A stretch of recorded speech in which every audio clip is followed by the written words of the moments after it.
이제까지는 이론적으로 본질과 원리, 성경의 본질과 원리를 중심으로 해서 1장, 2장, 3장을 했는데 이제는 적용, 1장, 2장, 3장이 현실적으로 어떻게 나타나고 있느냐, 그 원리라는 것이 도대체 뭐냐, 이젠 적용으로 이제 들어갑니다. 이걸 일단 창세기 3장 1절에서 6절까지, 1절에서 5절까지 이 사탄의 유혹과 인간의 타락, 그 부분만을 이제 확대하는 겁니다.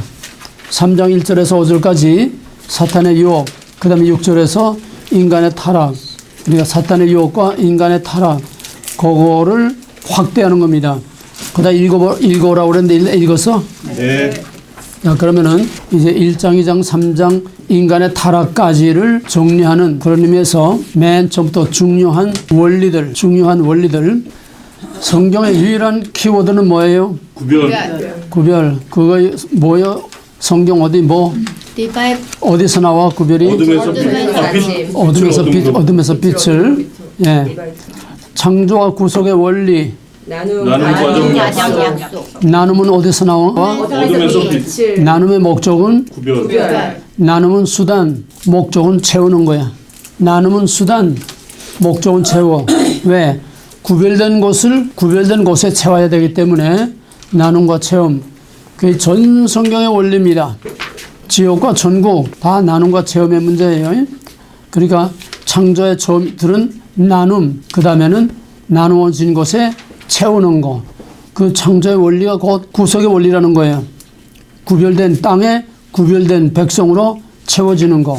꼭 같은 원리입니다. 그러니까 성경을 원리를 충분히 이해를 해야 그 다음에 모든 과정이 다 이해가 되고 또 오늘의 모든 현실과 모든 것들이 다 이해가 되지, 원리를 모르면 백날 가야 백날 날마다 새로워. 날마다 새로우면 안 돼. 아 이거구나. 아 그거구나. 계속 배운 원리가 어떻게 나타나느냐, 그걸 볼 수 있어야지. 원리가 우리에게 딱 깔려있지 못하면은 무슨 얘기를 들어도 다 새로운 얘기야. 그렇게 되면 진도 나가봐야 남는 게 없어요. 그러니까 3장까지가 전 성경의 원리가 다 나와. 3장까지로 전 성경의 원리가, 계시록까지 원리가 다 나와. 그 다음에는 점점 발전돼 나가는 거예요. 형태상으로 발전돼 나가는 거고, 새 곳이 없어. 이 솔로몬이 말한 것처럼 해 아래 새 곳이 없나니, 이제 있는 곳이 옛적에 있었고 장래에 있을 것도 옛적에 있었나니, 하나님은 이미 옛적에 지나간 마대를, 그 본질과 원리를 형태만 바꾸면서 계속 반복된다는 거야. 그런 의미에서 역사는 반복된다는 거야. 꽃 같은 게 반복되는 게 아니라 원리와 본질이 형태를 바꾸면서 시대와 무대와 사람을 바꾸면서 꽃 같은 원리가 반복된다는 거예요. 꽃 같은 상황이 반복된다는 게 아니라. 이해가 되겠어요? 이걸 알아야 성경도 보이고 세상도 보이고 역사도 보이고 모든 것이 다 보여. 이 훈련을 하는 데가 어떤 신학교에도 없어. 성경에 있는데도 그걸 몰라. 그러니까 우리가 3장까지의 원리를 아주 충분히 이해를 해야 돼. 완전히 매수돼서 이해를 해야 돼. 그렇게 하지 않고는 앞으로는 4장부터는 전부 적용이야.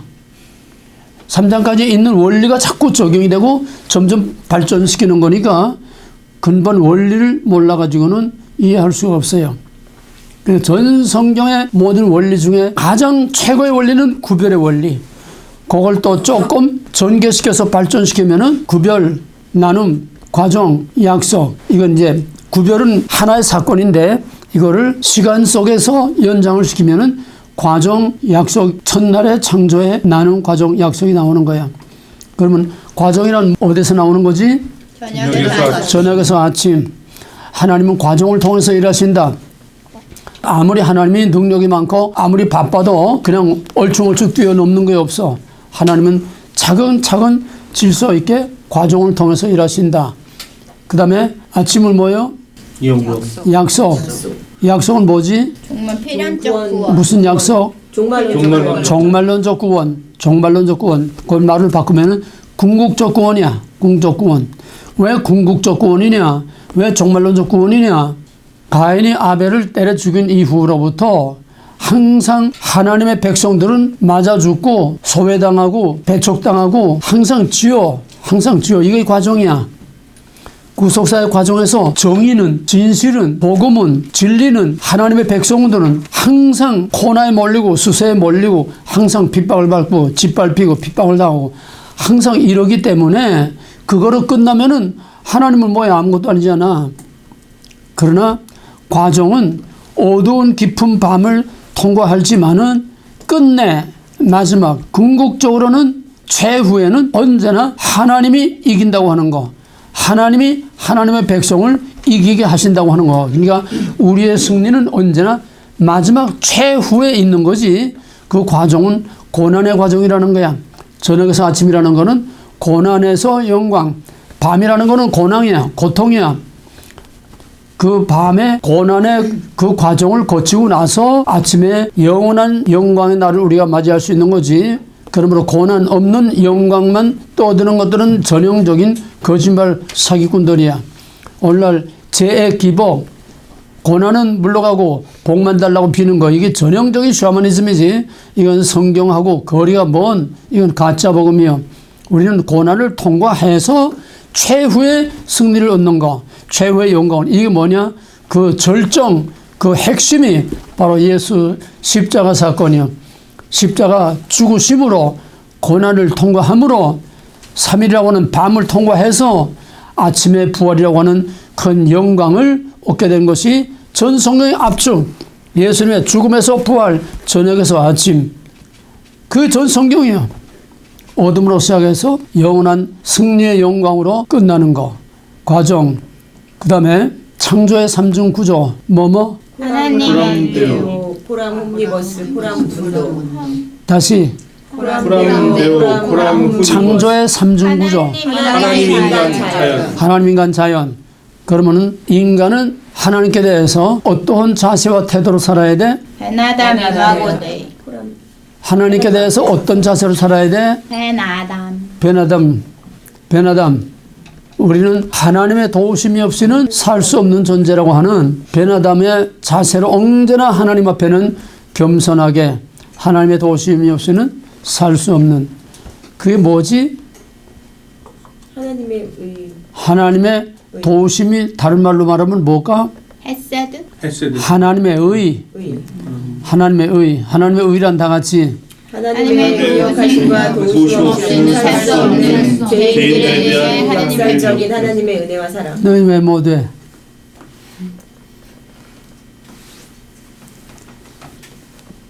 외우는 거는 다 외워야 돼. 쳐져서도 그거는 외워야 돼. 응? 그런 뼈대가 되는 원리들을 몰라가지고는 들어야 멍하네. 맨날 그저 멍하고 듣지 뭔지 몰라. 인간은 하나님의 도우심이 없으면 살 수 없는 죄인임을 항상 하나님께 고백하는 그런 베나담으로 살아야 돼. 그렇게 베나담으로 사는 그것이 좀 더 적극적으로 나오는 모습은 어떤 모습으로 살아야 될까? 어떻게 살아야 돼? 뭐가 필요해? 하나님과의 관계를 위해서는 베나담의 자세로 살아야 된다. 태도와 자세는 베나담. 그 다음에 하나님과의 관계는 어떻게? 이마고데이로서 하나님과 교제는 뭐야? 예배야. 하나님과 하나님께 예배를 드리고 하나님과 기도와 말씀으로 주고받는 교제의 삶을 위해서는 하나님과 같은 공통 분모를 가져야 하나님과 통할 수 있어. 이마고데이. 그래서 하나님께 대해서는 먼저 베나담, 그 다음에는 이마고데이로 하나님과 항상 교제하고 하나님과 동거하는 삶을 살아야 돼. 근데 이 이마고데이가 파괴되면은 베나담이 아니라 베나담이 뒤집혀서 이마고데이로 돼가지고 하나님께 이마고데이가 아니라 하나님 꼭대기에 올라가려고 그랬대. 하나님께 향한 이마고데이가 파괴되면은 왜 거꾸로 뒤집히느냐? 이마고데이가 그러면 인간과 자연의 관계는 어떤 관계? 인간과 자연의 관계는 어떤 관계? 인간이 자연을 정복하고 다스려야 돼. 그게 뭐야? 인간이 자연에 대해서는 어떤 관계로 살아야, 어떤 태도로 살아야 돼? 호람분도 이마고데 이마고데이. 예. 자연에 대해서는 이마고데이로 살아야 되지 자연에 대해서는 베나담이 아니야. 그렇게 되면 완전히 자연의 종이 돼. 마귀의 종이 돼. 그러니까 자연에 대해서 이마고 데이의 권위를 가지고 살지 못하면은 하나님을 향한 이마고 데이가 깨져버려. 파괴돼. 왜? 자연을 하나님 자리에 올려놓고 자연을 섬기게 되니까. 그러니까 자연에 대해서는 우리가 이마고 데이가 된다는 것은 자연을 숭배한다는 얘기야. 자연, 죄, 마귀에게 복종하는 게 되는 거야. 그러니까는 하나님께 향한 이마고 데이는 파괴되고 마는 거고, 뱀에 대한, 죄에 대한 변화담으로 죄의 종으로 사는 거야. 죄의 종으로. 이것이 인간의 타락이야. 그러니까 창조의 삼중구조를 바로 알면은 타락이란 무엇이고 구원이란 무엇이냐. 구원이란 이걸 다시 뒤집어서 바로 잡아주는 게 구원이고, 타락이란 자연에 대해서 이마고대의 권위를 포기하고 자연에 대해서 변화담으로 자연을 의지하고 자연에게 자기의 모든 것을 믿고 의지하고 섬기는, 말하자면 우상숭배가 되면은 하나님 대신에 죄와 세상과 마귀, 자연이 우리 머리 위에 올라온다고 하는 것. 이 창조의 삼중구조, 그러니까 창조의 삼중구조와 창조와 구속의 원리, 그다음에 창조의 삼중구조, 이 원리를 충분히 이해를 해야 돼. 충분히 남한테 얼마든지 설명해 줄 수 있도록, 어린아이한테든지 누구한테든지 설명해 줄 수 있도록. 이거보다 중요한 게 없어. 그거를 다른 각도에서 말하면은 이마고 자연 대해서 이마고 데이로 살고, 하나님께 대해서는 이마고 데이와 변화담으로 살라. 그거를 다른 면으로 보게 되면은 인간의 기본적 사명, 첫째 뭐? 고람되어 고람되어는 뭐야? 인간관으로 말하면 뭐? 종주적 사명. 이마고 데이, 고람되어, 종교적 사명, 하나님 앞에서 변화담과 이마고 데이로 하나님과 교제하는 그런 삶을 사는 것이다. 그다음 두 번째는 코람 홈리버스. 고람 홈리버스는 뭐지? 선교적 사명. 그럼 무슨 사명? 이웃사랑. 무슨 사명? 이웃사랑. 윤리적 책임. 생물적 고람 홈리버스 무슨 사명? 선교적 사명. 예, 윤리적 사명과 선교적 사명, 이웃과의 관계, 사람들과 인간관계, 그건 두 가지로 윤리적 사명과 나아가서 선교적 사명. 그 다음에 세 번째는 코람 문도. 고람 문도는 문화적 사명. 문화적 사명이란 자연과 관계. 그럼 우리는 어떤 인간으로 자연을 다스려야 돼? 이마고데이. 이마고 데이로. 이게 바로 서는 거이 바른 신앙이야. 그게 바로 서는 게 바른 신앙이야. 그러니까 성경 전체의 가장 중요한 원리는 창조와 구속의 원리. 그 다음에 구체적으로 우리와 하나님과 자연과의 모든 관계는 인간의 기본적 사명하고 창조의 삼중구조. 그거를 바로 지켜나가는 것이 하나님 앞에 바로 믿는 거야. 오늘날은 그 뼈대가 없어. 그 프레임이 없어.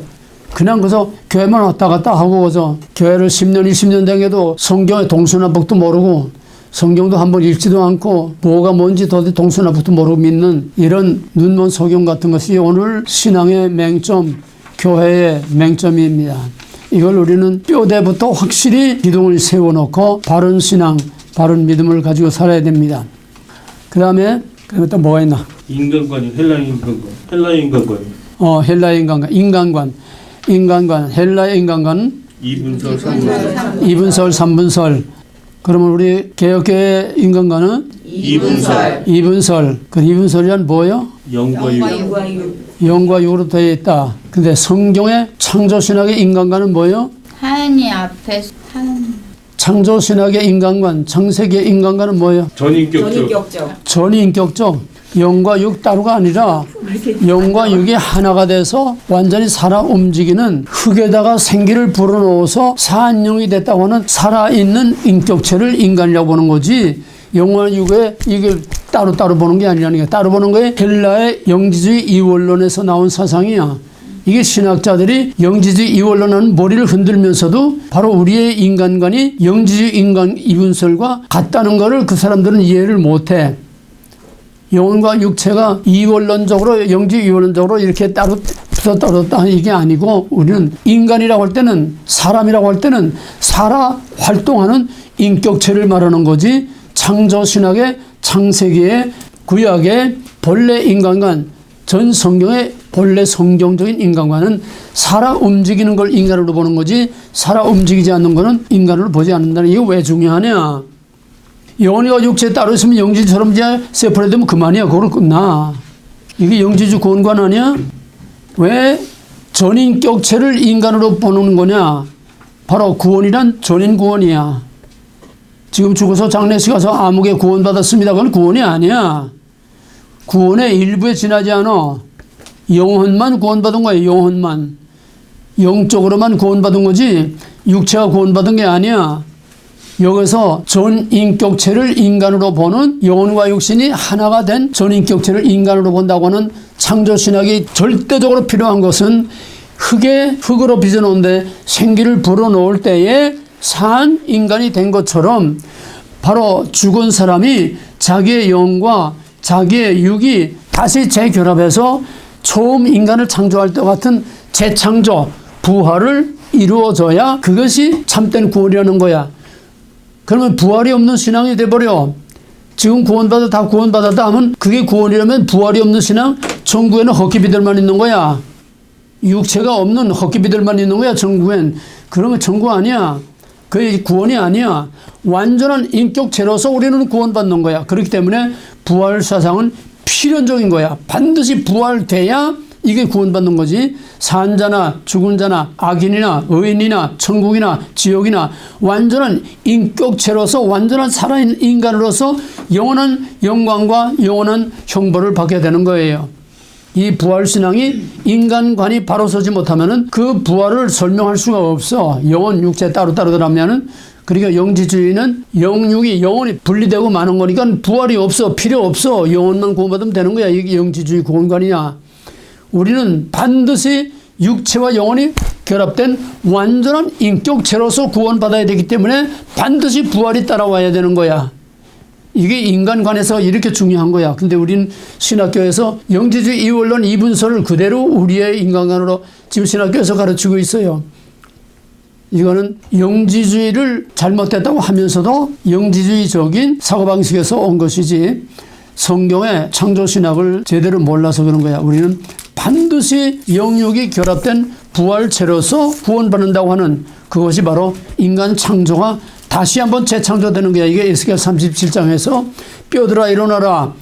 그 생기야 들어가라. 그 영혼과 육체가 다시 결합할 때에 많은 군대가 이루어졌다고 하는 에스겔 37장에서 또 예로 보여주는 겁니다.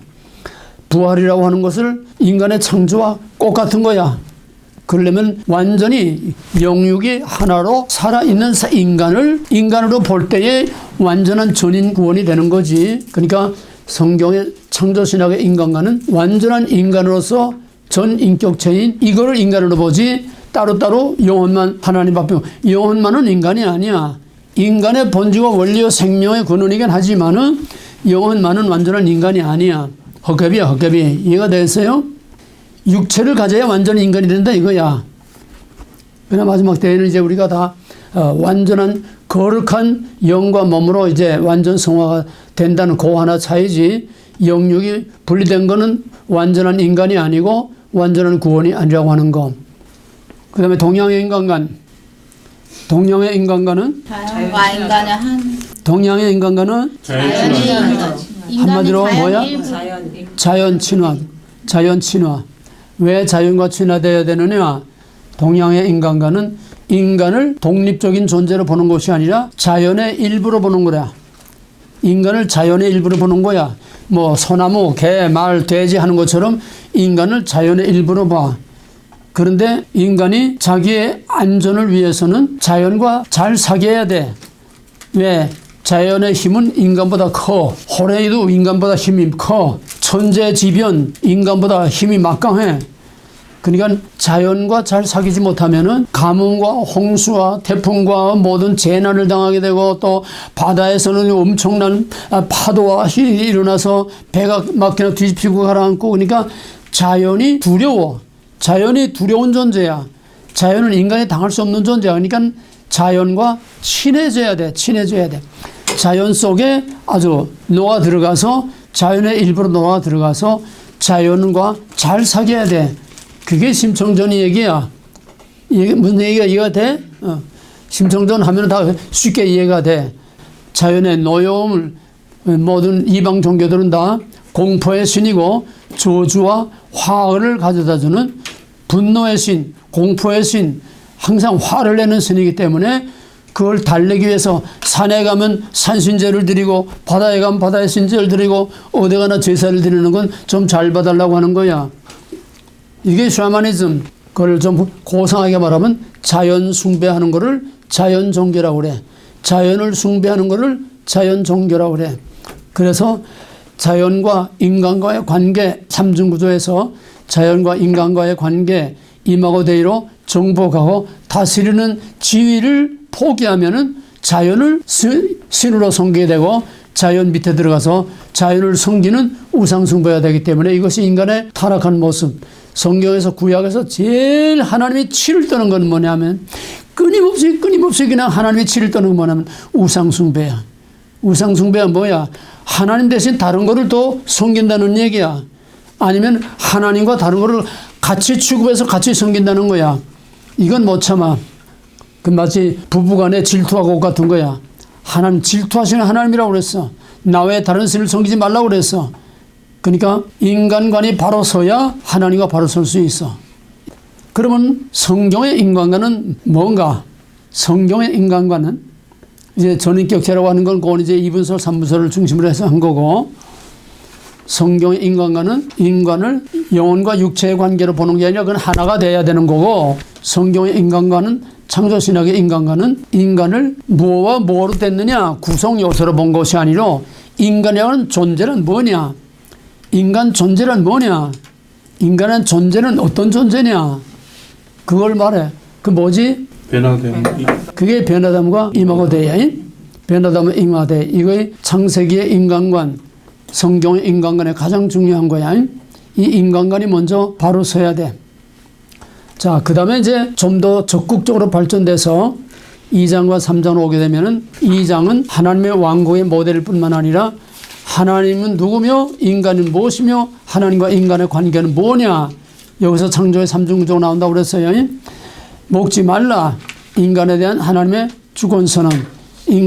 고전에. 언약은 무슨 언약이었지? 은혜 언약이란 선행하는 하나님의 은혜.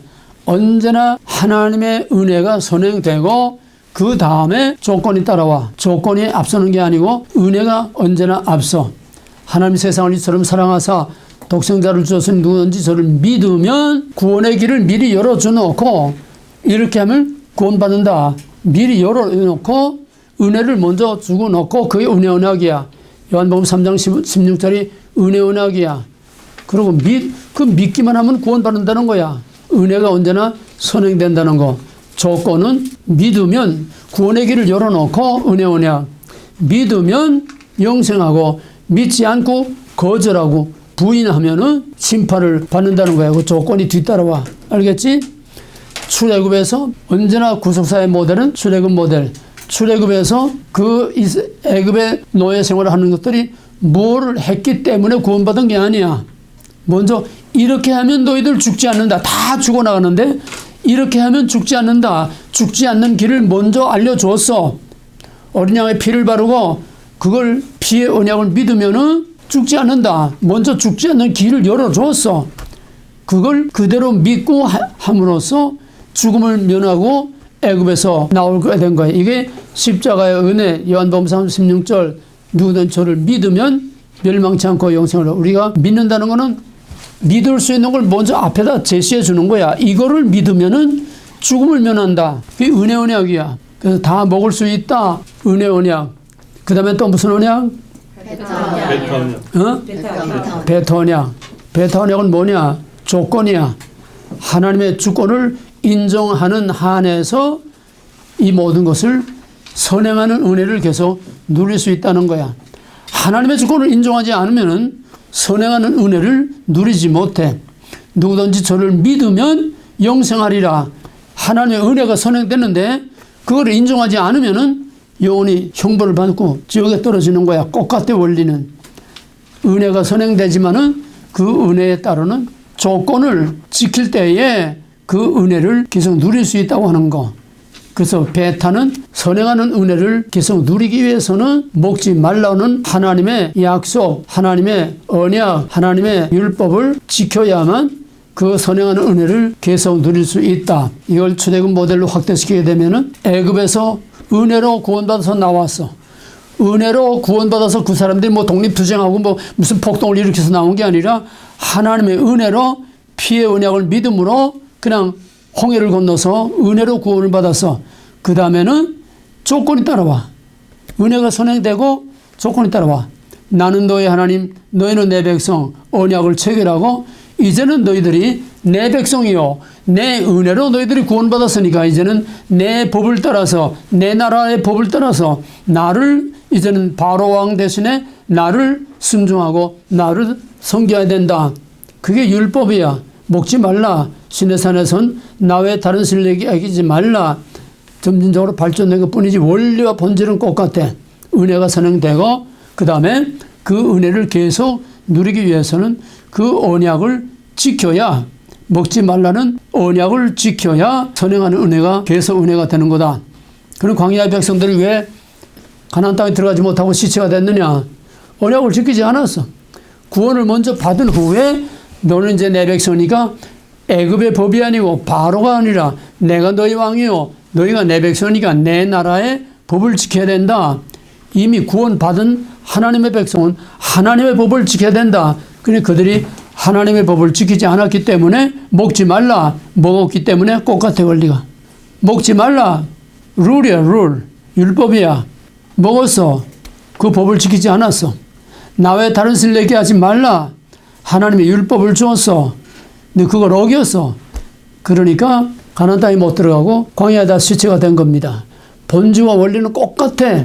형태와 모양만 자꾸 다른 거지 본질과 원리는 똑같아. 자, 그러면 이제 먹지 말라가 이제 3장에 오게 되면은 먹어라 이렇게 되는 거야.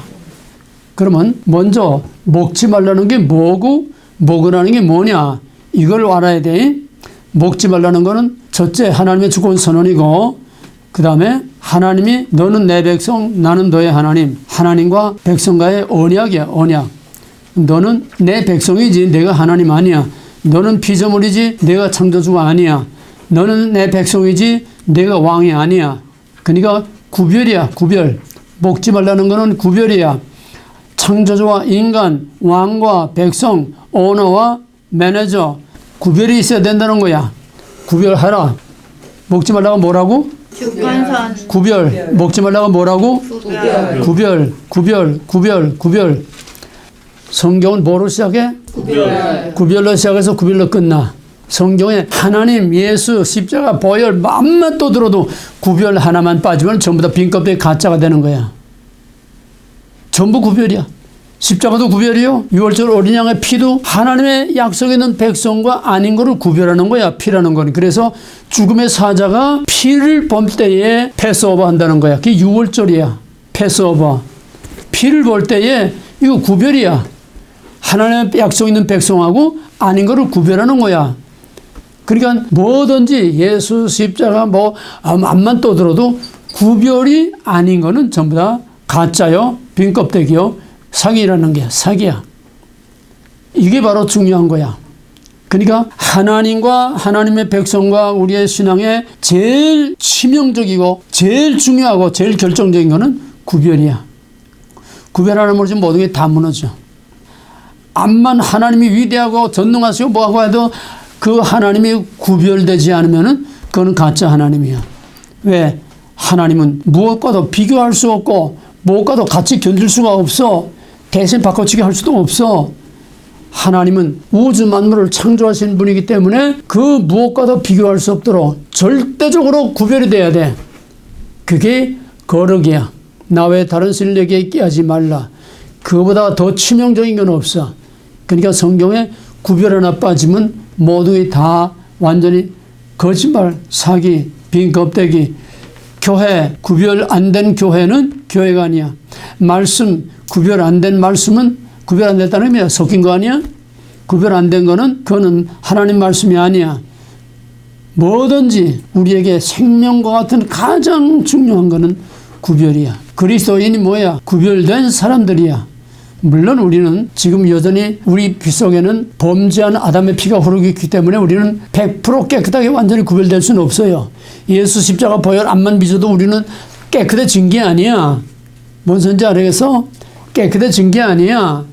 이건 이제 다음에 이제 설명하겠지만은 하나님이 예수 그리스도의 그 십자가를 통해서 나타나는 의를 믿음으로 하나님의 의로 우리의 죄를 가려서 죄가 없다고 봐준 거지 우리가 깨끗해진 게 아니야. 우리가 깨끗해지는 거는 우리의 육체가 부활할 때에 영혼도 육체도 이전의 영혼이 아니고 이전의 육체가 아닌 완전히 새하늘과 새 땅에서 살 수 있는 신적인 예수의 부활체와 같은 신적인 거룩한 것으로 성화가 완성될 때에 부활할 때 그땐 100% 우리 깨끗해지는 거야. 영혼도 육체도. 그건 우리가 하는 게 하나님이 하시는 거야. 그때까지는 죄를 못 본 척하고 우리를 하나님의 자녀라고 봐주는 거지. 그러니까 우리가 완전히 깨끗할 수는 없어. 그러나 우리가 미국의 시민권을 받으면은 미국에 들어오면은 미국의 법을 지켜야 되는 것처럼 우리가 하나님의 자녀가 되고 하나님 백성이 되면은 구별된 삶을 살도록 최선의 노력을 해야 돼. 그게 우리에게 주어진 성화라고 하는 책임이야.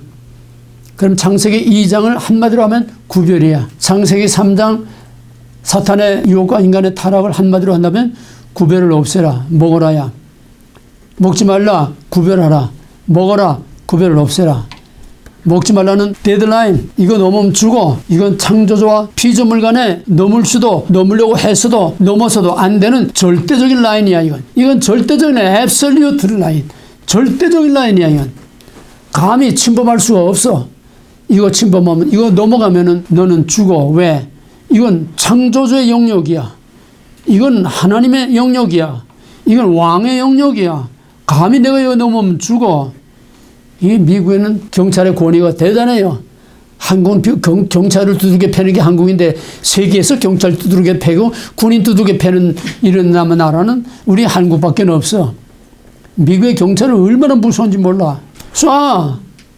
언제가 이 시애틀의 컨벤션 센터에서 WTA 세계 무역 컨퍼런스를 열었는데 총회를 열었는데 그러니까 세계 한국을 비롯한 NGO들이 이 데모하러 이제 와서 그러니까 경찰들이 컨벤션 센터 앞에 저만큼 한 10m 앞으로 폴리스 라인을 딱 친 거야. 노란 테이프 폴리스 라인을 딱 친 거야. 이 경찰들 안에 딱 버티고 있어. 이것들이 저의 미개한 나라인 줄 알고 이 데모꾼들이 폴리스 라인을 넘어. 폴리스 라인이 어떤 라인인데 폴리스 라인 넘으면 쏴도 건 죽어도 할 말이 없는 거야. 그거는 그냥 많은 사람을 죽일 수 없으니까 넘어와. 그냥 여기다가 수갑은 하나밖에 없잖아. 그러니까 그 공업용 이렇게 해가지고 쭉 홀대진 플라스틱이 그 굵은 거 그걸 여기다 한 다발 차고 그냥 쭉 뽑아서 그냥 넘어오면 딱 엎어놓고 그냥 딱 조이고 딱 조이고 엎어놔. 여긴 무조건 엎어놔. 혐의가 드러났든 안 드러났든 무조건 피의자로서 의심되면 수갑 딱 채워가지고 엎어놔. 여지 없어. 그 처음에는 얕잡아 보고서 그냥 그 폴리스라인 뭐라고 그냥 훌딱훌딱 넘어하다가 몇 놈 잡아놓고 그냥 엎대놓고 넘어 쪽쪽 딱딱딱 엎어놓으니까 그 다음에 넘어오지 못하는 거야. 이 구별이야. 이게 먹지 말라야. 먹는 날에 정령 죽어. 근데 뱀이 먹어라. 죽지 않는다. 이건 이제 다 행거리가 다시 자세하게 설명하진 않아요. 말장난으로 또 하지 않은 말. 그 다음에 지난번에 말한 거는 하나님이 말씀하실 때는 언제나 여호와 하나님이 둘 같이 있었는데 뱀과 여자가 말할 때는 언약의 이름인 여호와라는 말은 빼버리고 이방신에게 사용되는 하나님이란 말만 사용했다고 하는 거. 이렇게 교활한 거. 오늘 하나 더 중요한 거 이제 짚고 넘어갈 거는 마지막 5절에서 왜 하나님이 이걸 먹지 말라고 했는지 아느냐? 이걸 먹는 날에는 내 눈이 밝아져서 하나님과 같이 될 줄을 알기 때문에 그 안다는 것이 복수로 되어 있어. 그러면은 복수로 되어 있으면은 주어가 하나님이 복수요 단수요? 동사가 복수면은 하나님이 복수요 단수요? 복수요. 복수요. 그러니까 엘로힘이 안다는 거야. 그 아는 거에 복수로 되어 있다는 거야. 그러면 엘로힘이 복수 엘로힘이야. 그러면 많은 엘로힘이면 뭐야? 신들이야, 신들. 그러니까 킹제임스에는 Gods로 되어 있어. 소문자로 신들로 되어 있어. 창세기 1장 1절에서 같은 엘로힘이 사용되는데 그때 다 설명했어요. 같은 엘로힘이 사용되는데 엘로힘은 이방 신들에게도 사용되고 천사들에게도 사용되고 재판장에도 사용되고 여러 경우에 사용되는 보통 명사인데 창세기 1장 1절에서는 태초에 하나님이 천지를 창조하시다 꼭 같은 엘로힘, 엘의 복수, 꼭 같은 복수 주어로 되어 있는 엘로힘으로 되어 있는데 그건 왜 창조신을 따로 우리가 구별하느냐, 이방신을 보지 않느냐. 거기에는 주어는 복수 명사인 엘로힘으로 되어 있지만은 창조했다 단어는 단수동사로 되어 있어. 기억이나? 명사가 복수면은 동사도 복수동사가 와야 되는데 you is 그럴 수 있어? 아니잖아. they is 그럴 수 있어? 그럼 they are 복수가 나와야 돼. 그러니까 이 3장 5절에서는 God's no 복수로 되어 있어. 주어도 복수, 동사도 복수. 그러니까 이건 엘로힘이 우리 하나님이 아니라는 거야. 신들. 창세기 1장에는 엘로힘은 복수인데 주어는 복수인데 창조했다. 동사는 단수동사로 되어 있어. 왜? 하나의 신은 하나님인데 그걸 어떻게 해석한다고 그랬지? 그 엘로힘을, 그 복수를 엘로힘이라는 복수동사가, 복수명사가 창조했다. 단수동사가 따라왔는데 문법적으로는 이건 안 맞아. 그걸 어떻게 해석한다고 그랬지? 장원복수. 장원복수. 그건 하나님의 위대하심을 나타내는 장원복수로 되어 있다고 그랬어요. 근데 이 5절에서는 주어도 신들, 주어도 복수, 엘로힘, 동사도 복수동사로 되어 있으니까 이거는 창조의 그 하나님을 말하는 게 아니라는 거야. 내가 먹는 날에는 신들처럼 된다. 그럼 신들처럼 된다는 게 뭐야? 자기들처럼 사탄처럼 저희들처럼 된다는 거야.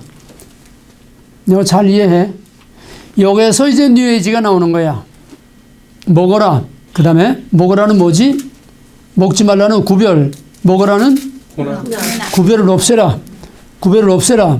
그러니까 전 성경은 먹지 말라와 먹으라. 구별하라와 구별을 없애라는 이 두 가지 싸움이야. 하나님은 구별, 사탄은 섞어. 하나님은 구별, 사탄은 섞어. 섞어놓으면 또 하나님 구별해. 하나님이 섞여놓은 거를 구별하는 거를 우리는 뭐라고 그러지? 어떻게 구별해? 심판을. 섞어놓은 거를 하나님이 구별하는 거를 뭐라고 그래 우리는? 심판을. 심판이지 심판. 심판은 구별이야. 갈라놓는 거야. 죄로부터 갈라놔. 그러니까 마귀는 섞고 하나님 구별하고 마귀는 섞고 하나님 구별해. 먹지 말라 먹어라. 먹지 말라 먹어라. 전 성경은 그 싸움이야. 이제 원리가 이 확실히 이해됐어요? 이것이 전 세계 구속사, 오늘의 이 모든 역사, 오늘 한국의 문제, 오늘날 이 세계 문제, 트럼프와 뭐 글로벌리즘하고 싸우는 거 다 이거야. 여기에서 포스트모더니즘과 뉴에이지가 나오는 겁니다. 먹지 말라와 먹으라. 구별하라와 구별을 없애라. 그 다음에 구별을 없애면은 너도 하나님과 같이 된다. 꼭 확실하게 포인팅해놔. 먹지 말라 먹으라. 구별하라 섞어라. 먹는 날에는 구별을 없애면은 너도 신들처럼 된다.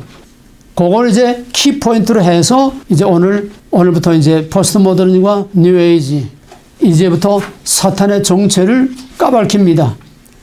사탄은 어둠의 권세예요. 죄는 어둠의 권세입니다. 죽음은 어둠의 권세입니다.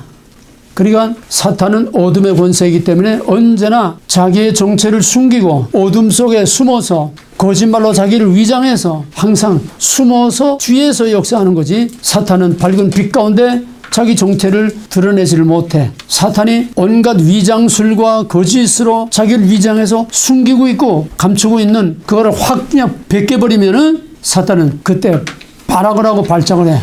자기 정체를 드러내면. 예를 들어서 캄캄한데 갑자기 라이트를 확 비치게 되면은 그냥 거기에 있던 동물들이 막 도망가지 않아?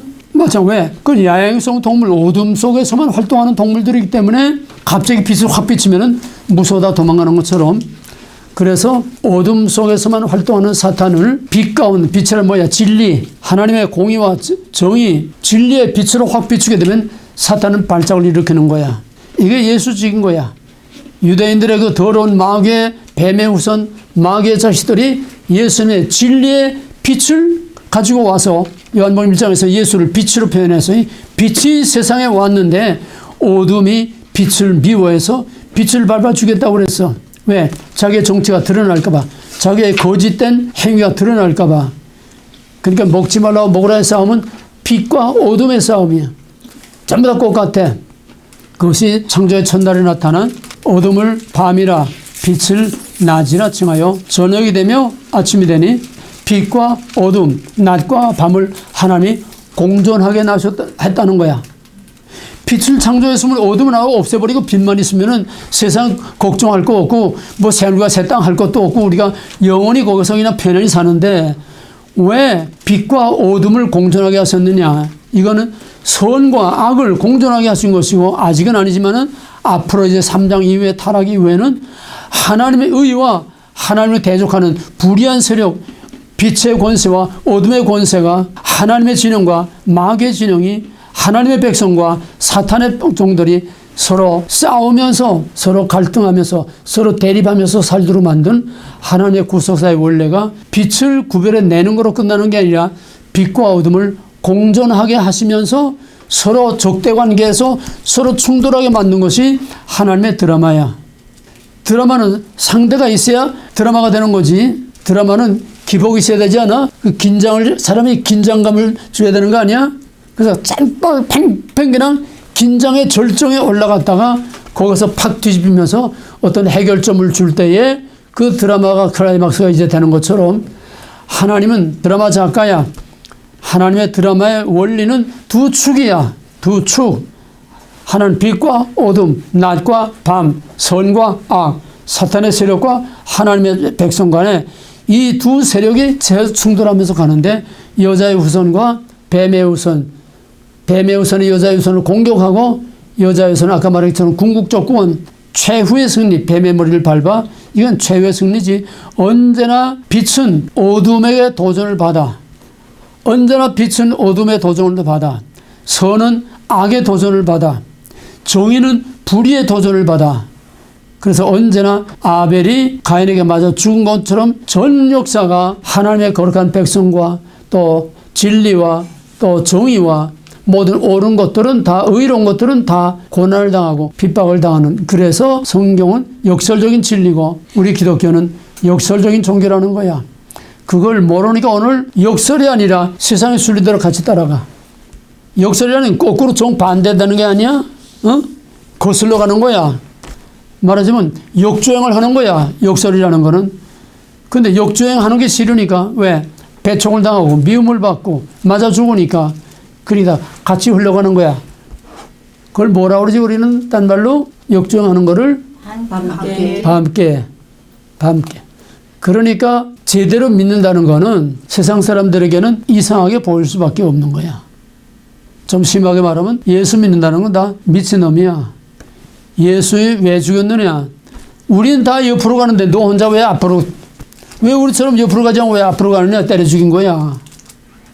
이 역설적 진리의 원리를 모르면은 성경을 바로 이해할 수 없고 우리가 믿는다는 것이 뭔지 이해할 수 없어. 우리 복 받기 위해서 믿는 게 아니야. 그 복은 우리에게 오히려 화가 돼. 배부르면 딴짓하고 허튼 짓 해. 배부르면 하나님 멀리하고. 그게 유다와 이스라엘이 망한 거야. 여슬린이 배가 부르면 발로 찼도다. 배가 부르니까 하나님을 배반하고 바알신을 섬기고 바알이 복을 가져다 준다고 그러고. 그래서 이스라엘은 머리끝에서 발끝까지 성한 것이 없도록 항상 매를 맞으면서 핍박과 고난을 받으면서 살아온 거고, 그 압축인 예수가 십자가에 맞아 죽은 것도 아벨이 가인에게 맞아 죽은 것 똑같은 거야. 그래서 우리가 예수 믿는 것은 예수님과 같이 예수님이 가신 그 길, 아벨에 간 그 길을 우리가 가는 거에 진짜 예수 믿는 거지.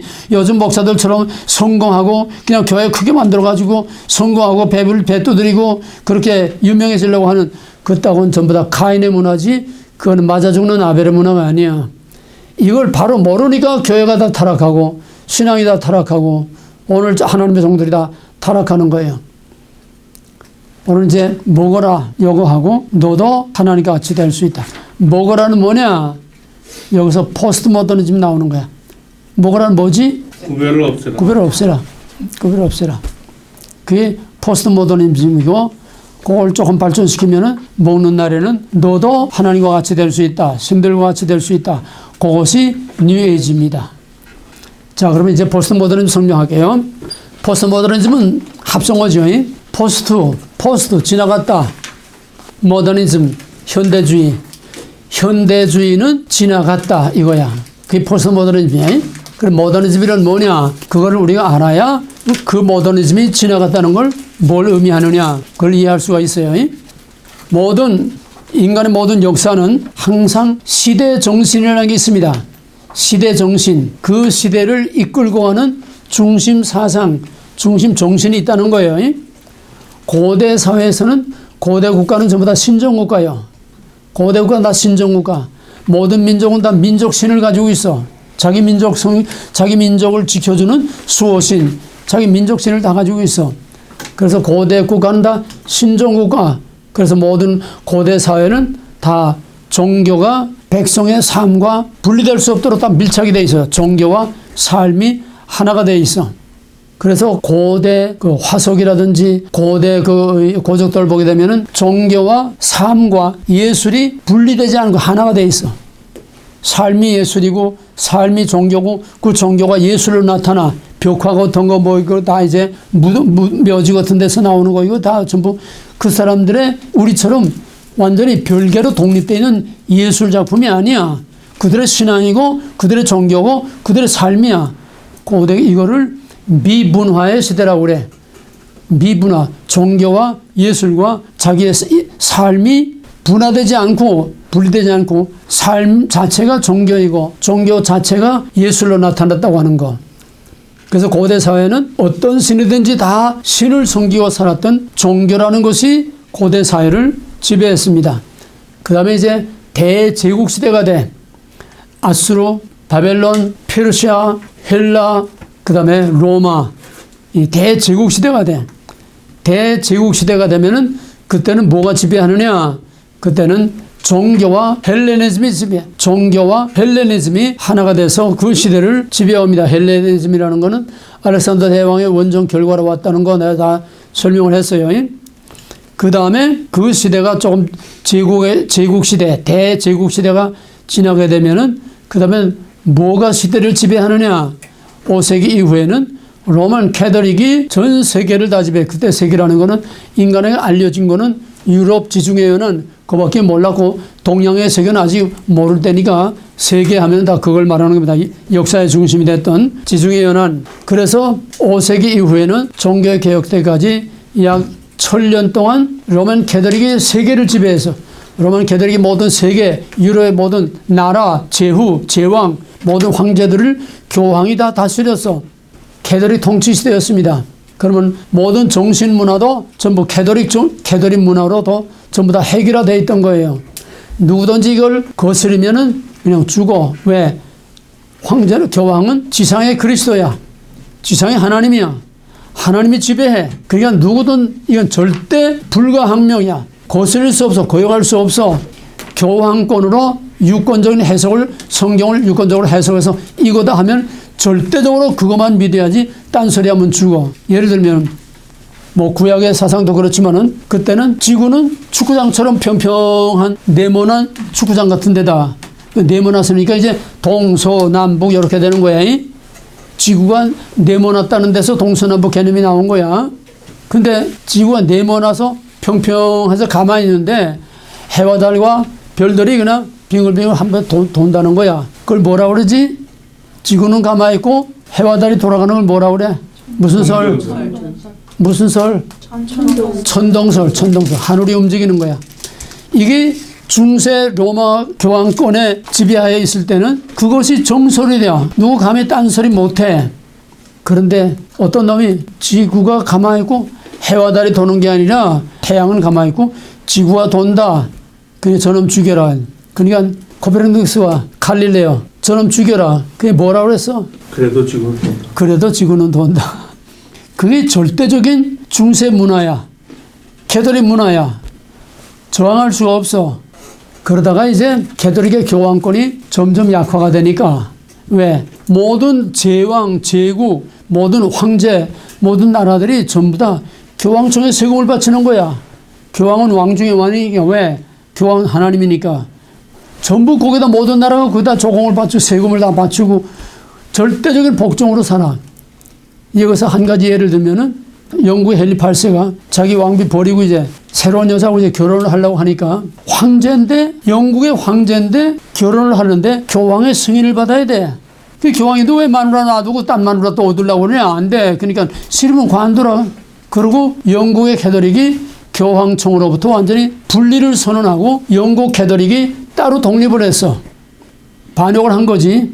그게 성공회야. 성공회는 캐톨릭이야. 우리 개신교가 아니야. 성공회는 양다리 걸치고 있지만은 성공회는 캐톨릭이야. 영국 캐톨릭이야. 그걸 앵글리칸 철치 성공회라고 하는 거야. 그렇게 결혼 하나까지도 전부 교황의 승인을 받아야 되는 그런 절대적인 교황 시대인데, 교황권이 자꾸 약화되고 자꾸 이제 제국 제왕들이 자꾸 이제 흔들리니까 그걸 딱 거머쥐기 위해서 십자군 전쟁을 일으킨 거야. 명분은 이제 7세기 이슬람이 일어나가지고 이제 이슬람이 예루살렘에다 정복을 해서 이슬람이 스페인하고 저 지금의 그리스 일부 거기만 내놓고 로마 거기만 내놓고는 지중해 연안을 이슬람이 거의 다 정복을 했어. 예루살렘 물론 다 정복을 하고. 그러니까 거룩한 성 예루살렘이 이교도에게 짓밟혔다고 해서 예루살렘을 회복하는 거룩한 전쟁, 성전을 거룩한 전쟁을 위해서 모든 나라의 군대를 동원해가지고 십자군 전쟁을 일으켰어. 1차, 2차, 3차, 4차, 5차, 6차, 7차, 마지막에는 소년 십자군까지. 그러니까 모든 나라들이 다 지쳐버린 거야. 뭐 한 200년 이상 계속 전쟁을 계속하니까 십자군 전쟁 1차, 2차 자꾸 하니 그게 다 지쳐버렸어. 그래서 세속권세를 흔들리는 세속권세를 꼬머잡기 위해서 십자군 전쟁을 일으켰는데 그 여파가 전혀 생각지 않은 결과를 가져온 거야. 뭐냐 하니까 자기 나라밖에 모르고 저희 사는 거기밖에 모르던 사람들이 십자군 전쟁으로 원정을 하게 되니까, 예를 들어서 유럽 사람들이 이제 이태리, 그리스를 통해서 비잔틴 문명, 지금은 이제 터키, 시리아 문명, 팔레스타인 문명, 전부 다 이 여러 새로운 고대 문명, 찬란하던 고대 헬라의 문화, 그 다음에 시리아 문명이라는 건 기독교 문명이야. 구약 문명, 또 팔레스타인, 신약. 그러니까 고대 이 문명들을 다 석권하니까 거기서 사람들이 눈이 열려, 세계를 향해서 눈이 열렸어. 또 히랍의 고전들과 또 팔레스타인 땅에서 초대교회의 문서들이, 문헌들이 이제 발견되면서 전부 눈이 열려서 세상에 대해 눈이 열려서 또 우리 교회에 대해서도 초대교회 신앙이 어떤 신앙이었다, 이 눈이 다 열린 거야. 운 안에 든 깨구리같이. 왜? 중세를 암흑시대라고 그러잖아. 교황청에서 딱 말한 거 외에는 말해도 안 되고 생각해도 안 되고 전부 다 까막눈에서 성경도 읽지 못했어. 왜? 성경을 읽으면 제멋대로 해석할까봐 성경의 권위를 지키기 위해서 읽지 못하고 했다고 하는데, 그게 아니라 저희들 허튼 짓 하는 걸 알까봐 성경을 못 읽게 한 거야. 성경을 읽으면은, 야, 성경이 이렇지 않은데 왜 너희들은 이렇게 믿냐.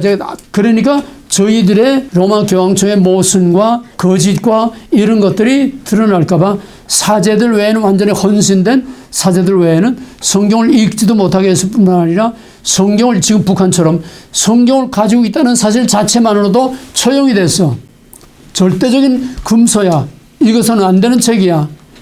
그러니까 전부 다 까막눈이 될 수밖에 없어. 다 문맹. 그러니까 이게 귀족 계급 아니면 다 노예 계급이야. 봉건시대. 그러니까 암흑시대가 되니까 문화가 발달될 수 없고 문명이 발전될 수 없어.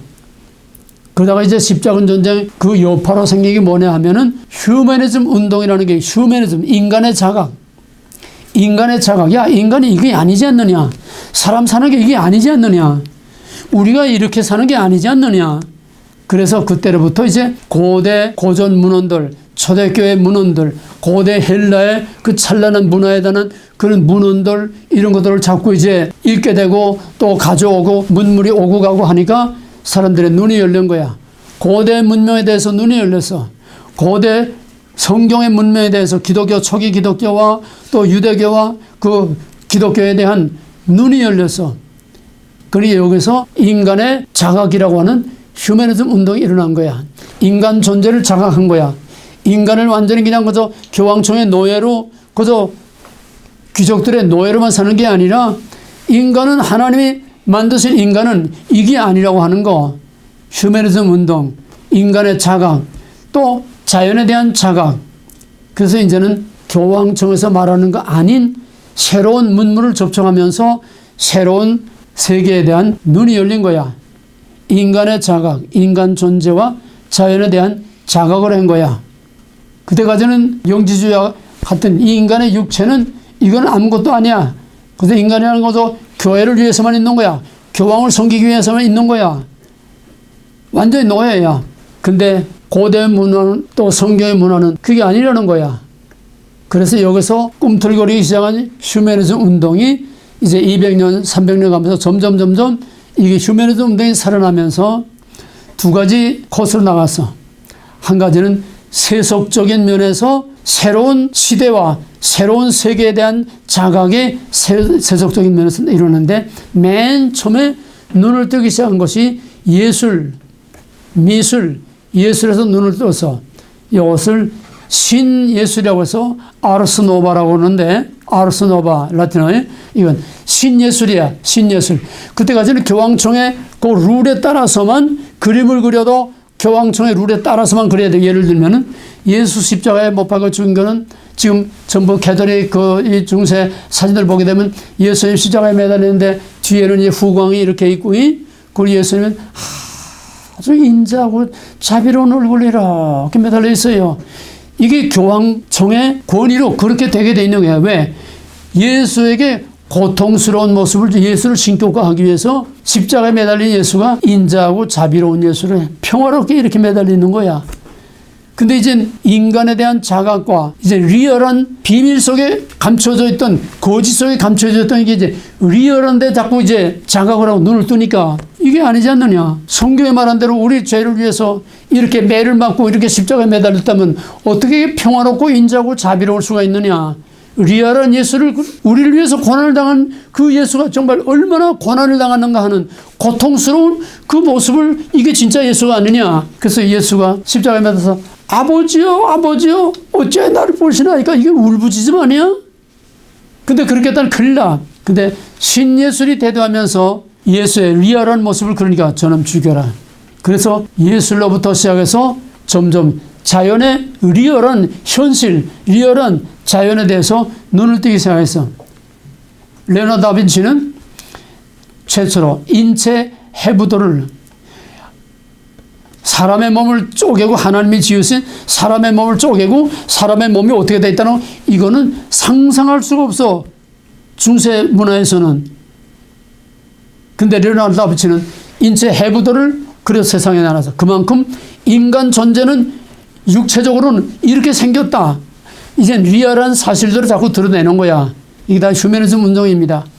그것이 세속적으로는 르네상스 운동이라고 하는 게 르네상스 문해부흥이라고 하는데 그게 적절한 용어가 없어요. 번역할 만한 적절한 용어가 없어.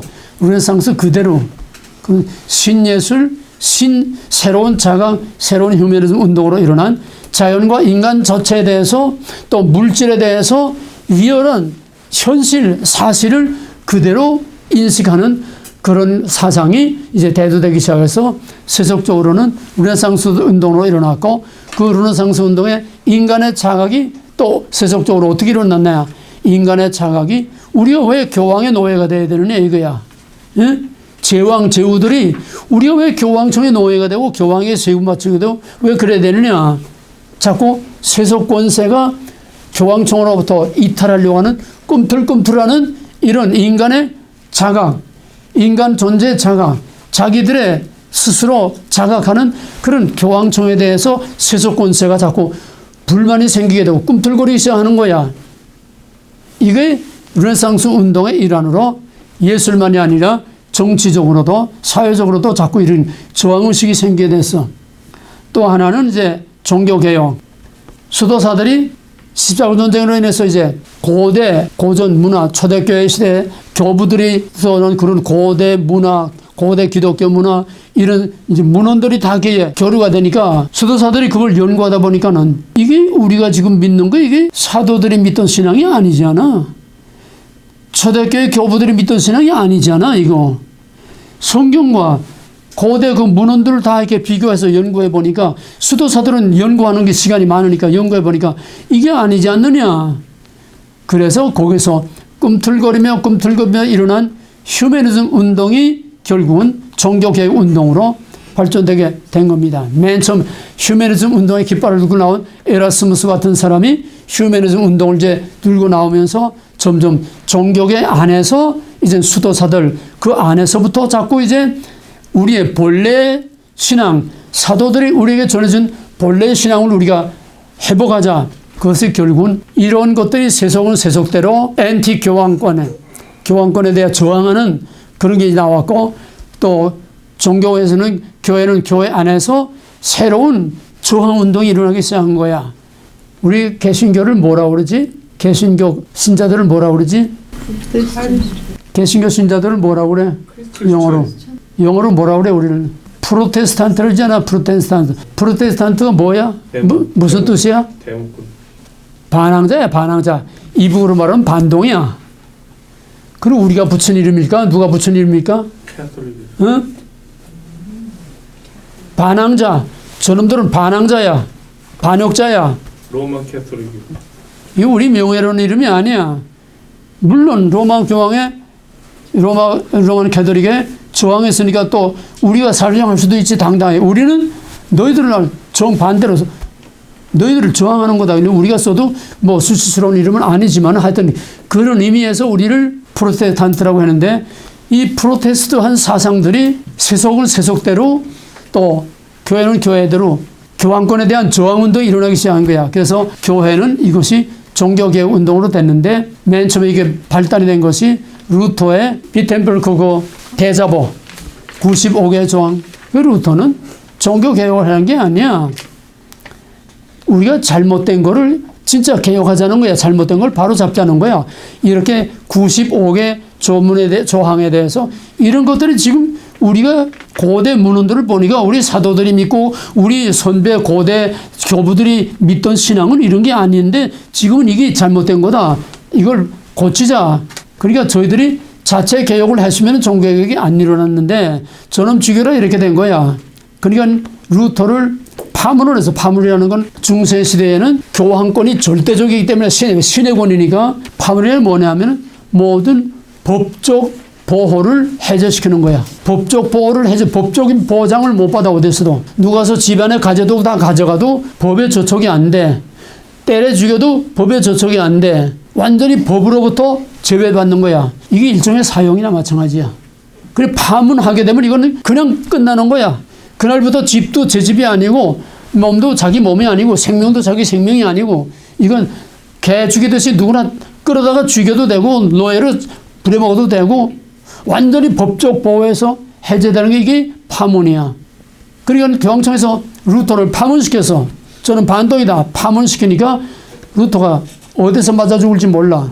그러니까 꿈틀꿈틀하던 세속 권세들이 로마 교황권에 대해서 저항의식은 생겼는데 저항할 명분과 조직과 이게 안 돼 있는 거야. 말하자면 이걸 묶어줄 수 있고 폭발시켜줄 수 있는 이 내관이 없다는 거야. 속에서만 꿈틀꿈틀하고 불만 들어 꽉 찼지. 이때 그 내관에 불을 붙인 것이 바로 루터야. 왜? 루터가 교황청으로부터 파문을 당하니까 프레드릭 제왕이 루터를 끌어안아서 자기 성에 루터를 성에 보호했어. 자기 성에다가 그 커다란 그 성에 안에다가 루터를 이제 보호해주니까 루터가 그게 보호를 받으면서 거기서 말하자면 연금 상태지.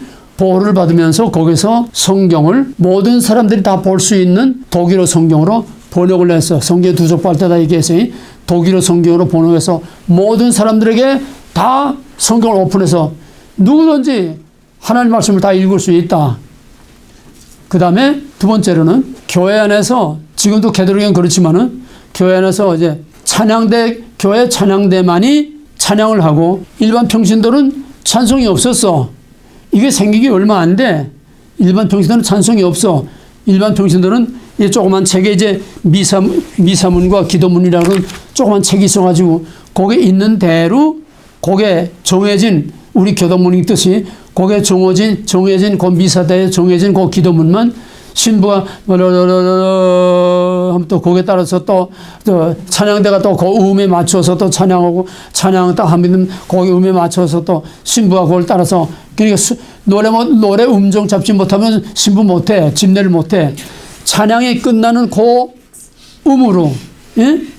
찬양이 끝나는 그 음으로 그렇게 받아가지고 또 신부가 또 뭐라 하고 그 다음에 이제 기도 시간 되면 또 이제 기도 순서가 되면 평신도들이 그 기도문을 읽고 정해진 그거밖에는 하지 못하는데 루터는 이걸 오픈한 거야. 예배를 오픈해서 누구든지 하나님을 찬송할 수 있고 누구든지 하나님 말씀을 읽을 수 있고 누구든지 하나님 앞에 기도할 수 있고 완전히 신앙의 자유를 선포하기.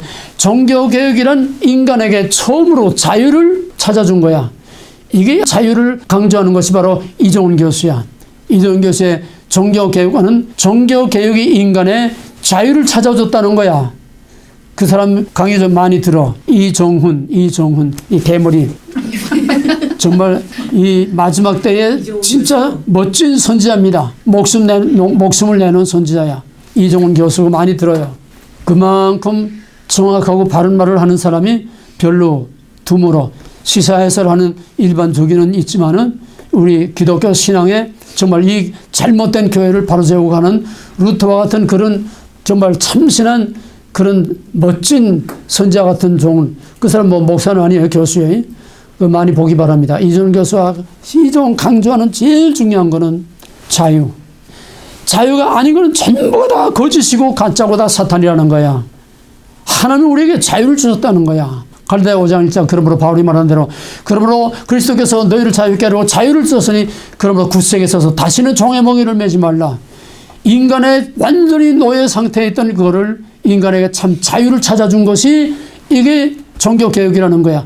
거기서 자본주의가 거기서 나오기 시작한 거고 많이 좀 이종 교수 종교개혁에 가는 걸 좀 많이 좀 또 어렵긴 어려워요. 그 사람이 법철학을 전공한 사람이 굉장히 말이 어렵습니다. 쉽게 하는데도 어쨌든 이렇게 해서 이제 종교개혁으로 해서 우리에게 신앙의 자유만이 아니라 인간의 기본 자유가 여기서부터 나오게 됐고 또 모든 국가들도 여기서 이제 제후가 루터를 끌어가니까 루터가 관해서 성경 번역하고 찬송 내주는 강한 성경의 대표적이지만 루터가 찬송을 무려 한 500여 개 찬송을 만들어서 왜 모든 사람들이 다 부를 수 있도록 이 모든 사람들이 다 찬송을 부를 수 있게 됐다는 것은 일종의 혁명가입니다. 혁명가야. 뭔 소리인지 알겠어요? 누구든지 다 이걸 부른다는 건 대단한 엄청난 혁명가입니다. 이게 그때 우리가 부르는 이 찬송이라고 하는 코럴 찬송이라고 하는 것이 바로 루터부터 모든 사람들에게 오픈된 찬송. 누구나 하나님 찬송할 수 있고 누구나 하나님께 기도할 수 있고 누구나 성경을 읽을 수 있고 말할 수 있다고 하는 거. 이게 엄청난 자유를 가져다 준 것이 종교개혁입니다. 자, 그 다음에 이제부터 본격적으로 포스트 모더니즘이란 뭐냐 하는 포스트 모더니즘의 역사적 배경을 지금 설명하는 거예요. 지금까지는 그 시대 정신이 이렇게 흘러왔는데 이 시대 정신이 종교개혁 이후에 어떻게 나타났느냐, 포스트 모더니즘이 어떤 시대 정신으로 나타난 거냐 이제 본론에 들어갑니다. 이렇게 해서 세속적으로는 세상에 대해서 자연에 대해서 인간에 대해서 인간의 존엄성에 대해서 이제 눈을 뜨기 시작했고 그 다음에 이제 중세 천년은 교황은 지상의 그리스도야. 신이야. 교황의 말은 하나님의 말이야. 절대적이야. 그러니까 꽉 눌려가지고 숨도 못 쉬고 살은 거야. 그 다음에 종교개혁과 함께 또 세속권세에서 또 이 문화, 예술 이런 부분에서 자꾸 인간의 본래의 존엄성이 자꾸 이제 개발되고 드러나기 시작하니까 여기서부터 인간이 신의 굴레, 즉 로만 캐톨릭의 굴레에서 해방되는 신으로부터 자유를 얻게 되는 이런 세속권세가 이제 대두되는 세속문화가 대두되는 겁니다. 그래서 종교개혁 이후 약 100년경까지 17세기까지는 비교적 상당히 경건한 신앙이 거기에 자라섰습니다. 요한 세바스찬 바하 핸델 정도까지는 그래도 경건한 경건주의가 종교개혁이 됐으니까 그랬는데 세속 권세가 너무 거세게 세상을 지배하는 세속 문화가 너무 거세지는 거야. 뭐냐니까 우리가 언제까지나 로마 교황권 밑에서 이렇게 살 수는 없다. 이 자유를 구가하는 겁니다. 자유를 외치는 거예요. 자유로 돌아가라. 루소. 자유로 돌아가라. 이제 자연을 발견했으니까 뉴턴이 만유 인력, 그러니까 과학적인 원리들이 자꾸 이제 새로 이제 발견이 되고 과학이 발달되는 거야. 인간의 이성, 인간의 생각, 정신, 과학이 발달되게 되니까 점점 이제 하나님이 필요 없게 됐어. 교황권에 눌려 살던 그들이 이제는 역작용으로 완전 안티 크라이스트, 하나님과 반대되는 쪽으로 이제 나가기 시작한 거야, 세속 권세가. 그래서 18세기에 오게 되면은 18세기를 계몽주의 시대라고 그래. 계몽주의를 합리주의라고도 그러고 이성만능주의, 과학만능주의, 인간만능주의 그렇게 생각하면 돼. 또는 유물주의. 종교개혁과 르네상스 운동은 인간의 눈을 뜨게 함으로써 아담이 먹지 말라는 선악과를 먹음으로써 하나님을 아는 눈이 열린 게 아니고 죄를 알게 되는, 수치를 알게 되는 그쪽으로 눈이 뜬 것처럼 종교개혁 또 르네상스 운동으로 인해서 종교개혁은 바른 신앙을 회복해서 바로 가려고 했지만은 세속 권세에서는 자꾸 이제는 세상 문화 쪽으로, 하나님 없는 문화 쪽으로 이제 발전된 거야. 반항적으로, 역작용으로. 그래서 유물주의, 물질, 만능, 유물주의, 계몽주의라는 건 사람을 자꾸 일깨우는 거야. 이게 아니다. 자꾸 새로운 거를 자꾸 이제 일깨워주는 그런 계몽주의, 유물주의, 이성만능, 과학만능. 이제 자꾸 새로운 과학의 원리들이 나오고 새로운 것이 자꾸 이제 개발되고 발전되고 18세기에 결국은 그 여파가 종교개혁하고 이제 서로 병행돼 나가면서 소위 영국의 그 유명한 산업혁명을 가져오게 되니까 즉 과학의 발명과 함께 발달된 것이 산업혁명으로 이제 꽃을 피운 겁니다. 전기의 발명 또 전기기관의 발명 등등 자꾸 이런 것이 현대 문명이 자꾸 발전이 되니까 거기서 이제는 손으로만 하던 일들을 기기가 하게 되는 소위 산업혁명, 대량 생산, 이제는 완전히 세상과 과학과 모든 산업이 발달하면서 경제가 발달하면서 이제는 하나님 필요 없게 된 거야. 세속 문화가 자꾸 이게 발전되니까 무신론적인 세속 문화가 절대적인 위력을 발휘하게 된 것이 바로 18세기, 19세기입니다. 그거를 모더니즘이라고 합니다. 현대주의, 모더니즘. 그럼 모더니즘은 뭐냐? 바로 과학만능, 이성만능, 물질만능. 물질만능에서는 칼 막스의 유물변증법, 칼 막스의 공산주의, 유물변증법이 나오고 또 니체가 신은 죽었다. 이제는 우리를 지배하던 신은 없다. 이건 두 가지로 해석해야 돼. 하나는 신이라고 하던 교황권은 이제는 물러가라 이거야. 로마 교황권으로부터 우리는 이제 자유다 이거야. 그러나 그거를 종교적으로 말하게 되면 우리를 꽉 누르고 지배하고 있던 그 신은 죽었다는 거야. 이제는 인간의 자유를 구하다는 게야. 그래서 니체 자라투스트라라고 하는 그 책에서는 대낮에 초롱불을 들고 나와서 거리를 헤매면서 신은 죽었다. 신은 죽었다. 나는 신을 찾으러 나왔다. 새로운 신을 찾으러 나왔다. 누가 신을 죽었느냐? 너희들이 신을 죽였다. 이제는 신이 없기 때문에 이제는 그 신의 빈자리를 누가 채우느냐? 이제는 우리가 신의 그 빈자리를 올라가 채워야 된다. 뭔 소리인지 알겠어? 그 신은 죽었어. 우리를 지배하던 신은 죽었어. 이제는 그 신의 자리에 누가 올라가야 돼? 우리 인간이 올라가야 돼. 이게 소위 니체의 권력의 의지라는 거. 권력의 의지라는 거. 즉 하나님의 주권의 자리에 인간이 올라가야 된다는 거야. 이게 유물주의, 이성만능, 과학만능주의의 세속 문화가 바로 신의 죽음을 선언하면서 진화론이 나오게 되고 유물주의, 공산주의가 나오게 되고 또 이런 세속 문화가 나오게 되는데 19세기 와서는 신학에서까지 신 없는 신학이 나온 거야. 소위 자유주의 신학이라고 하는 겁니다. 자유주의 신학은 완전히 인본주의 신학이야. 인간에 의하여, 인간을 위하여 인간의 지상낙원을 만든다고 하는 이게 자유주의 신학. 하나님의 이름을 사용하지만은 우리가 사용하는 하나님, 그 하나님이 아니에요. 하나님 없는 신학이야. 그래서 거기에 위기의식을 느끼게 되고 20세기 초반에 칼발트가 위기의식을 말하면서 위기신학, 신학의 위기다. 무슨 위기냐? 하나님이 없다는 거야. 그래서 그가 말하기를 신은 하늘에 있고 인간은 땅에 있다. 하나님은 하늘에 있고 인간은 땅에 있다. 이게 그 시대의 신학의 위기를 말하는 겁니다. 무슨 말이냐?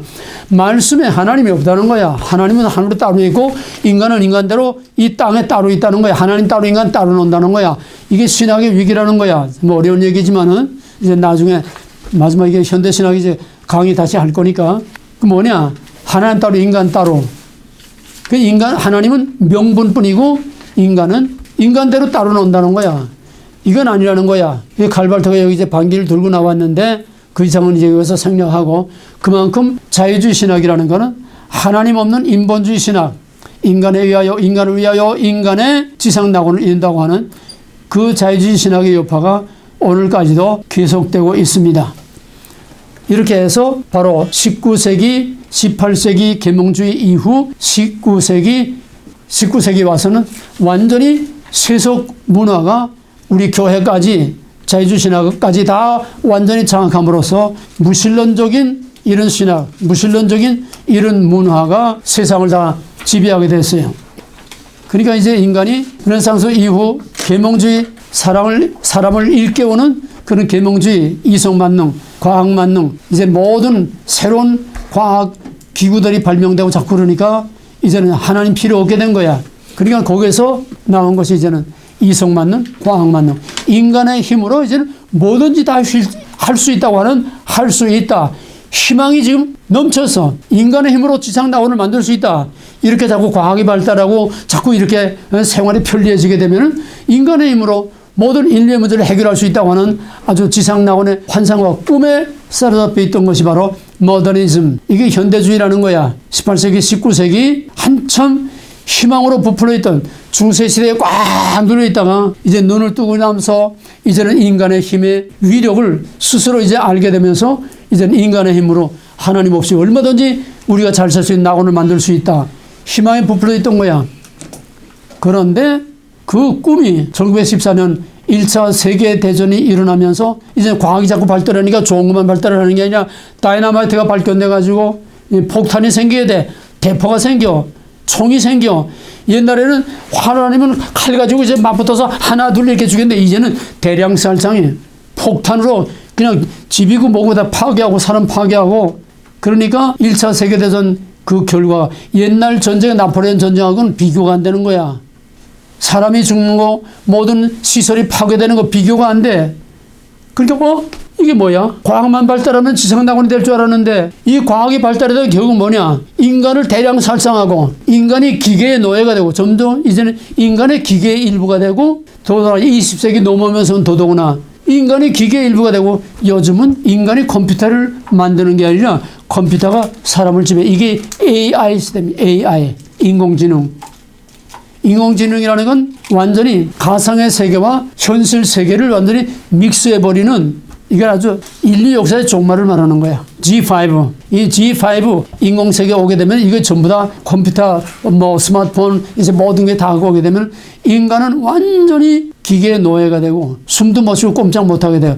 만약에 인공지능이나 이게 까딱 잘못 실수하게 되면은 인류를, 지구를 파멸로 이끌 수가 있어. 이젠 인간이 만든 인공지능에 의해서 인간이 공포에 떨지 않으면 안 되는 이런 위험까지 지금 우리가 직면하고 있는 거야. 편리한 것만큼 위험 요소가 더 많은 겁니다.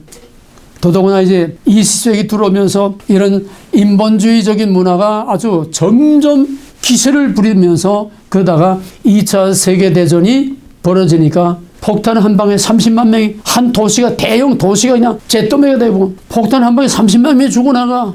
원자폭탄.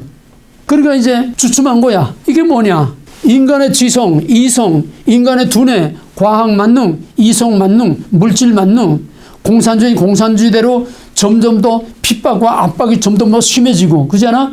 스타린이 600만 명, 700만 명, 모택동이 7천만 명. 그냥 그래서 공산주의가 그냥 사람을 수천만 명씩 막 죽여나가고 지상낙원을 만든다고 하던 유물주의가 또 지상의 낙원을 만든다는 과학 문명이 낙원이 아니라 인간을 파멸로 가져온 거야 아니냐. 그래서 여기서 모더니즘에 대한 회의가 생기기 시작한 거야. 퀘션. 회의가 오기 시작한 거야. 과학이 발달하고 산업이 발달하고 생활이 편리해지고 여러 가지 편리한 기구가 많이 생기게 되고 점점 우리의 생활이 향상된 것과 반대로 알코올 중독자, 자살자, 이 정신병자들 전부 사회에 어두운 그늘들이 점점 더 많아지고 세상은 점점 더 망가지고 과학이 발달하는데 세상은 점점 더 망가지고 인간성이 점점 파괴되고 인간의 기계에 노예되고 이게 뭐냐? 여기서 주춤한 것서 여기서 반동으로 일어난 것이 모더니즘 시대, 행복의 꿈에 젖어있던 모더니즘 시대는 끝나갔다. 인간 만능, 지상 만능, 지성 만능, 과학 만능, 모든 물질 만능, 이건 인간의 이 화려한 꿈, 모더니즘의 시대는 지나갔다. 이것이 포스트 모더니즘입니다. 그러니까 포스트 모더니즘 시대라는 건 합리적이고 이성적이고 과학적이고 전부 이거의 전형적인 모더니즘 시대야.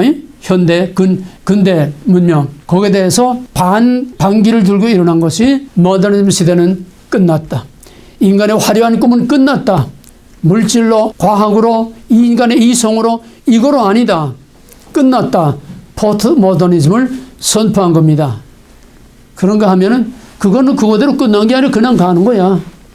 근대 문명의 그 세력은 그냥 가요. 지금도 AI도 나오고 뭐 G5도 나오고 자꾸 나오냐. 그냥 가는 거야. 그런데 그 한편 이면에서 새로운 정신운동이 일어난 것이 포스트 모더니즘 운동인데 이것이 모더니즘 시대는 끝났다. 합리주의 시대는 끝났다. 이성 만능의 시대는 끝났다. 이성, 합리, 과학 딱딱 들어맞는 거, 예? 기계적으로 딱딱 들어맞는 이런 시대는 이제 끝났다는 거야. 그럼 뭐야? 포스트 모더니즘이라는 건 반과학, 비과학, 비이성 전부 다 이게 안티한 거야. 반대되는 거야. 그거 지긋지긋하게 인간의 파멸을 가져오고 인간성을 파괴하고 인간을 기계의 노예로 만들고 인간에게 정신병, 사회적인 병신병 이런 거를 가져오니까 이제는 그거 가지고는 안 된다. 그래서 모더니즘으로부터 그러니까 로만 캐톨릭에서 탈퇴, 자유를 부르짖으며 튀어나온 결과가 이제는 합리주의가 되는데 그 합리주의 모더니즘이 또 인간을 이제 파멸로 이끄니까 이제 거기에 대해서 또 자유를 구가하면서 포스트 모더니즘이 나오게 되는데 그것이 바로 합리주의, 과학주의, 이성만능, 과학만능, 물질만능 여기에서 전부 다 안티하게 나왔으니까 거기에 반대 세력이 나오는 거예요. 반대 모양으로 나오는 겁니다. 이해가 되겠어요? 자, 오늘 여기까지만 배경만 설명하고 그 다음에 포스트 모더니즘이란 무엇이냐 그거는 이제 다음 시간에 설명하겠습니다.